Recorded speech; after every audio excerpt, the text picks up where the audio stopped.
What's up, YouTube? We're back doing something a little different today. Gonna go down and check out a buddy's truck of mine. It's a 2000 GMC Sierra 3500. It's a gasser, full restoration, cab corners, rocker panels, frame, bed. I mean, full paint job, full everything. We're heading that way right now. Gotta stop and get some fuel. Something a little different. Don't rag me too hard in the comments. I am not used to filming myself, so this is kind of the first time I've been on camera. So take it easy on me. Trying to get a little better with these videos. But yeah, I'll put some clips up what the truck looked like when he got it. It's a pretty cool backstory. He grew up when he was a kid. His neighbor had this truck for years. He tried to buy it off of him for a long time, and finally the guy was ready to get rid of it. It's in pretty bad shape, or was in pretty bad shape. He's got it pretty far right now, so we're going to check it out, and we'll go over it a little bit with him if he wants to be on camera. We'll see. But yeah, thanks for watching, and we'll be down there here soon.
Pretty good. Yeah, not bad actually.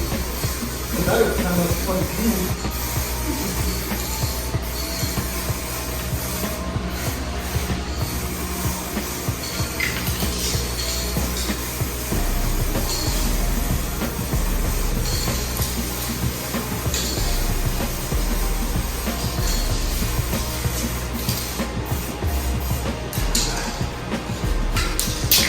Say breakers there.